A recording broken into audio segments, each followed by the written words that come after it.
In this video, I want to share some tips and tricks how you can get the most out of the Insta360 Ace Pro 2. We're going to cover about 10 or so things that you can do to make sure you get the best image quality for your particular situation, and some cool things that you may not know that the camera is capable of. It is a chilly winter morning here. It has been cold and snowing for the last couple of days. Well, I am almost immediately regretting the decision to come out here this morning. Hey Siri, what's the temperature right now? It's 13 degrees outside. Yeah, 13 degrees. Yeah, definitely not going to be out here for very long. But being out here right now shows off one of the things that make the Ace Pro 2 special when it comes to image quality is that it has 13.5 stops of dynamic range, which makes it great for morning shots like this. They said the sun's getting ready to come up behind me there, and to get the best image quality, you want to have it set to HDR on. It's not automatically set to that, and it's not a separate mode. Now the HDR is set to off. You can see what the image is like. Now I am going to turn it back on. I turn HDR on, and I'll do a side-by-side comparison to see if you can see a difference in the image quality. Luna's already wanting to head back to the car. She ain't no fool. She doesn't want to be out here. Ooh, it was crazy cold out there. Okay, what were we talking about? How to get the best dynamic range out of the Ace Pro 2. You want to make sure that it is a bright, sunny day. Go ahead and set it to normal video mode. 30 frames per second should work just fine. But the key thing is to make sure that the active HDR is set to on. You do that, and you should be all set. Insta360 sent me this Ace Pro 2 to test out, so that's what I've been doing over the last couple of weeks. Now I want to talk about the battery. My next tip is to take advantage of PD fast charging. With fast charging, you can get the battery up to 80% in around 18 minutes, and the battery fully charged in about 47 minutes. I use the fast charging feature all the time. Whenever I'm out recording, I typically have a power station in my Jeep, so that way when I'm recording, I see the battery getting low, I can quickly plug it in here, and within 20 minutes it's up and ready to go, and I can continue recording. So having an extra battery and being able to fast charge really takes care of all my power needs when I'm out there recording all day. To use the fast charge feature, you want to make sure you have the right charger. You want to check it and make sure you can at least get 30 watts out of it, and then you should be able to hit those numbers. The battery life on the Ace Pro 2 is pretty good. You should be able to get about 180 minutes of record time, but that depends on a lot of factors, mainly being the settings that you choose. I have an extra battery bonus tip for you. Let's say you don't have the extra battery or a power bank or a power station, anything like that, and you're worried about getting through a full day of recording. What you can do is you can put the camera into endurance mode, and in endurance mode that increases the battery life 50% over the Ace Pro. I ran the battery down to 0. We're going to do a test here to see how well the fast charging works. Got it plugged in and charging. Siri, set a timer for 18 minutes. Okay, I'm going to check back in 18 minutes. We'll see where it's at. Minutes, counting down. Okay, I have a timer set for 18 minutes. Going to check back, see where the battery level is, and then see how long it takes to get to 100% full. Okay, that's been 18 minutes. Let's see where we are with the battery life. 82%, so that's pretty good. Now let's finish it off. The Ace Pro 2 is fully charged. It took 41 minutes and 41 seconds. That is a really good recharge time.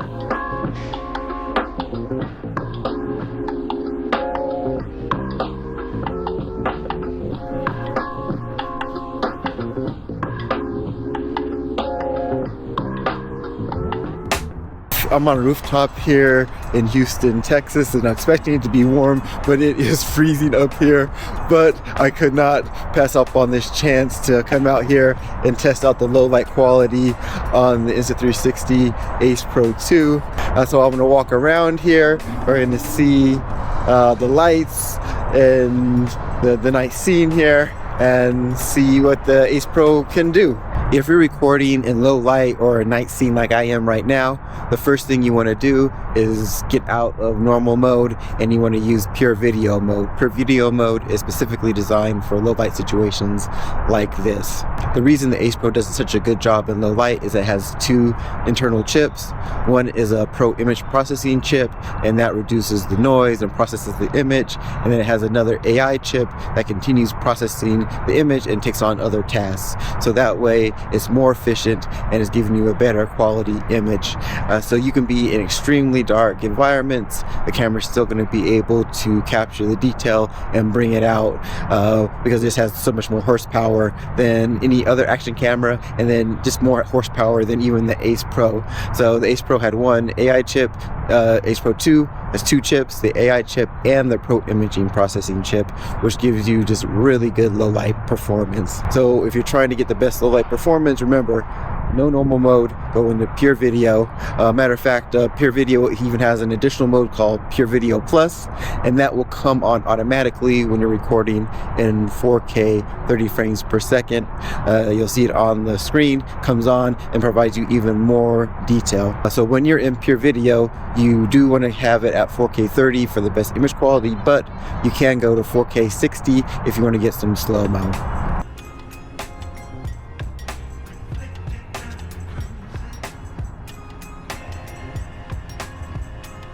To get the best audio quality out of the Ace Pro 2, you want to make sure you pick the best audio setting. So right now I have it on voice enhance. With voice enhance, it's going to enhance your voice and kind of lower the background noise, which is good here. There's some music and street noise and different things like that it should be drowning out. But also there's a little bit of a breeze, and for that you want to go to wind reduction. I turned off voice enhance and switched to wind reduction. See if you can hear a difference. The Ace Pro 2 comes with a wind guard that helps significantly with wind reduction, but you put it in wind reduction mode and that's going to even enhance the quality even better. Right now there's still a breeze, but really there's quite a bit of road noise, so I'm interested to see if there's going to be a difference in the audio quality between these two settings.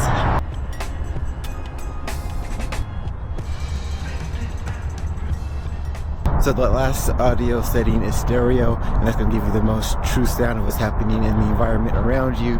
So now there's some music in the background, you got the street noise, you got a little bit of a breeze, so you can hear if there's a quality difference between all three, between wind reduction, voice enhance, and now stereo, and pick the right one for your setting. I can't remember if I mentioned it already, but the majority of this footage is shot with the Ace Pro 2 using the internal mic. Now to get to the next tip, and that's to take advantage of the clarity zoom. With clarity zoom, you can zoom in 2 times without losing any image quality, and it's able to do that because of the 8K sensor. So it's definitely different than your typical digital zoom that you might be familiar with on the other action cameras where you do lose image quality. You're not going to get that with the Ace Pro 2, and I have this quick little demo here. I have the statue of this boy and girl. I'm probably about 3 feet away from it, and I am going to double tap. With the clarity zoom, you can see a lot more of the detail in the face. My next tip is when and how to record in 8K. So if you're recording in 8K, you want to make sure that it's a nice bright sunny day like I have here, and you don't want to use it if you're doing an action shot. So you're not going to want to do it for your mountain biking or the skiing or snowboarding, anything like that. You want a stable shot, and 8K is really going to drain the battery, and it's going to make it heat up quicker. So I suggest doing it in shorter bursts and using it as a way to be able to crop in without losing any of that quality. So I'm going to do a test here. I'm going to switch the camera to 8K on this structure we have here, and then when I get into working on the video on my computer, I'm going to crop in. I'm recording in 8K 30 frames per second right now. Looking at this sculpture here, got some good sun, and I'll get it from a different angle. This is a 300% crop in, and it looks good. I brought my bike out here to demo some of the tips and tricks that are good if you are going to be taking some action shots with the Ace Pro 2. Oh man, I am getting hot. This is, just the other day it was 11 degrees. Now it's burning up. Man, I had to get into the shade there. I was sweating. That's Colorado though. One day it's freezing, the next day you're in a t-shirt. The next feature that I use a lot is gesture control, and it's great on days where you have to wear big, thick gloves like this. For example, skiing or snowboarding. It's cold out, you have these gloves on, it's hard to manipulate the camera and the buttons, and that's where gesture control really comes in handy. So you flip that on, and all you have to do is raise your hand, and the camera will start recording or take a photo or stop recording, and it works really well. So I'm going to demo that here. I have the glove on, I turn on gesture control on the Ace Pro 2. Now it's time to test it out. It worked. I raised my hand wearing the glove, and it turned on. So now let's test it out, see if we'll turn it off. Yeah, it worked. I was able to turn it on and off with the glove on. You can also take photos. We're going to give that a shot here, and to take a photo you have to do the peace sign. So let's see here. I am surprised about how many people there are here. It is Wednesday, like at 1:20 in the afternoon, and I thought it'd be basically empty, but there's actually quite a few people in here. It's getting to the point now, I was like, when do people work? I know saying that seems weird because I have taken a day off to be here myself, but I was like, what are these people doing? Where they're just like walking their dogs and hanging out on a Wednesday at 1:20. This next feature is something I don't think I've ever seen in another action camera, and that's the ability to reverse charge. And what that means is you can connect an external device to the Ace Pro 2, and it'll use this battery to charge that device. So let's say you're out on a hike, your battery's running low on your phone. In a pinch, you can take the Ace Pro 2 and charge your phone. I'll show that to you right now. I've been using my phone all day. It's like 78%, but we'll connect it and see if we can get it charging. Right now I have the Ace Pro 2 connected to my iPhone using a Type C to Type C cable, and the camera is off and the light's on. So right now my phone's essentially charging the camera, but if I turn it on, I went into USB mode, and there's webcam mode, charge only mode. You'll see over here in the lower left hand corner, reverse charging mode. I tap that, and it says reverse charging will stop below 20% battery, but you can change that. So you can say, well, it can stop reverse charging when the Ace Pro 2 gets to 50%, wherever you would like.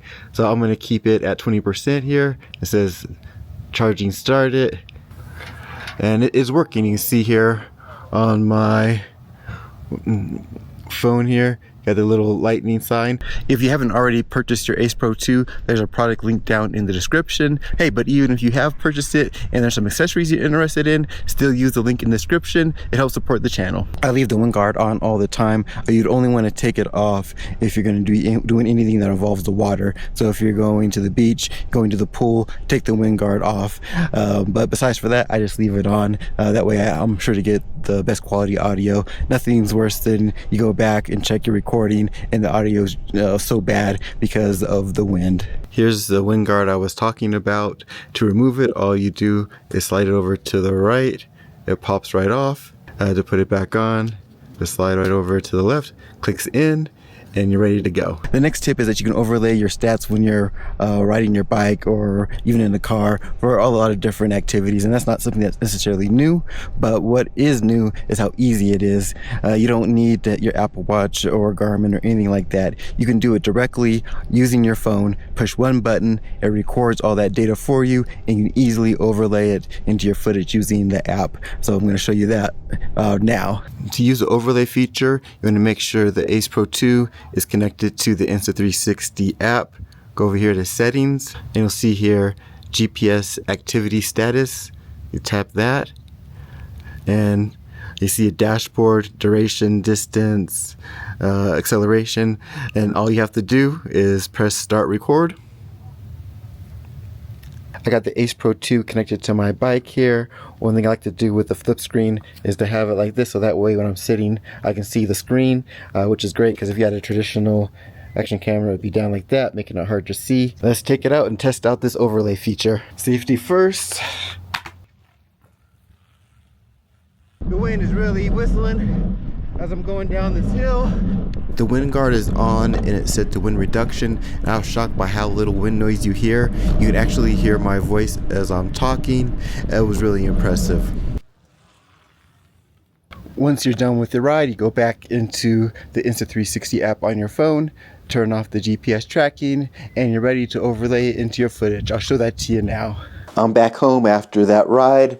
I want to show you how to add the overlay to the footage. So my Ace Pro 2 is connected to my phone. In the album, right here is that video of the bike ride.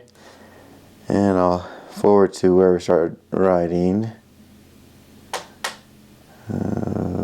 Okay, right here.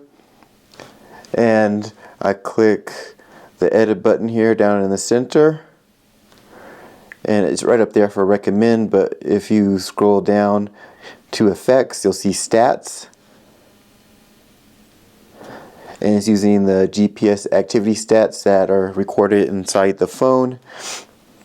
So you have a couple of different overlay options. You can even customize your own. So BMW, this is more for vehicles, energy, rhythm, speed. So you can pick the layout you want, or if there's specific data you want captured or not, you can customize that. I'll just go energy.